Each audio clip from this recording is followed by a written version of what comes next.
Welcome to my YouTube channel, Matt Karit. Ang topic naman natin ngayon ay how to find x and y intercept of rational function.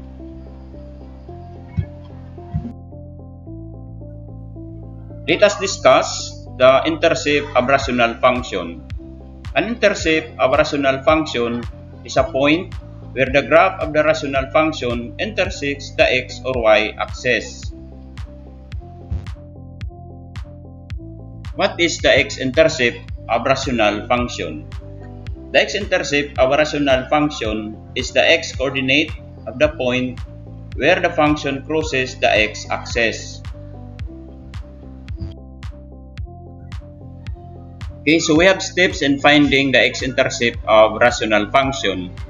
It's just simple to find the x-intercept, substitute in 0 for y, and solve for x. Okay, so given this f of x equals to x plus 10 over x minus 5, we will change the f of x to y.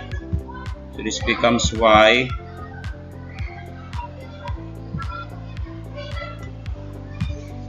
is equals to x plus 10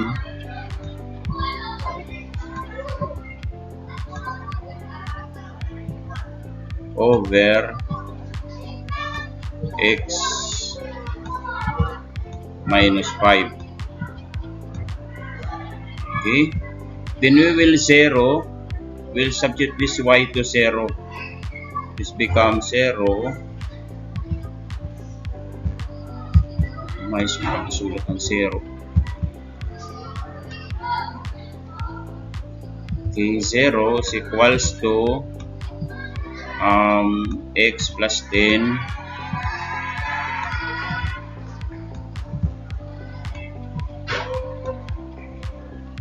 x plus 10 over dito sa x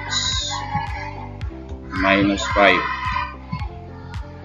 Okay, so we will cross multiply. It is understood that this 0 has a denominator of 1.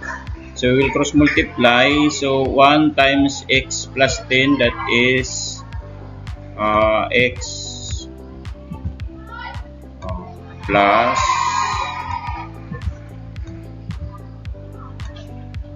10. Then multiply this 0 to x minus 5, it becomes 0 siya.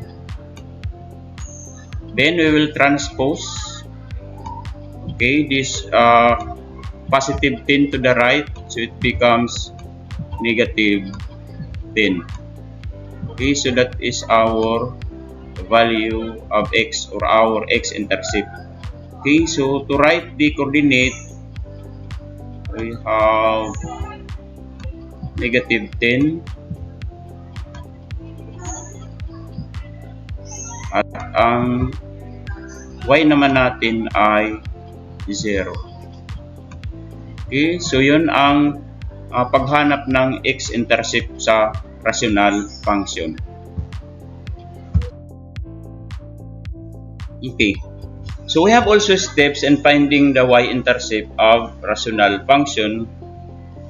Simply din, to find the y-intercept, we must substitute in 0 for each x. Okay, so lahat sila ay magiging 0. Okay, substitute muna natin yung f of x, it becomes y. Sige. So x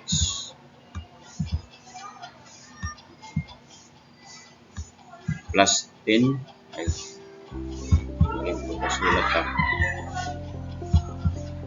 this is plus 10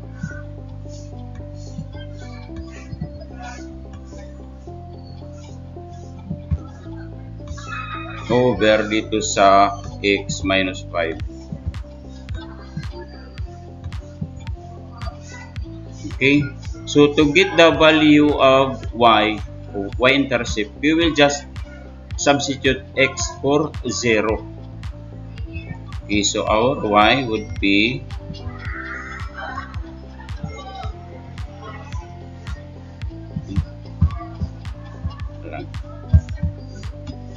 Ayusin natin pagsulat ng y.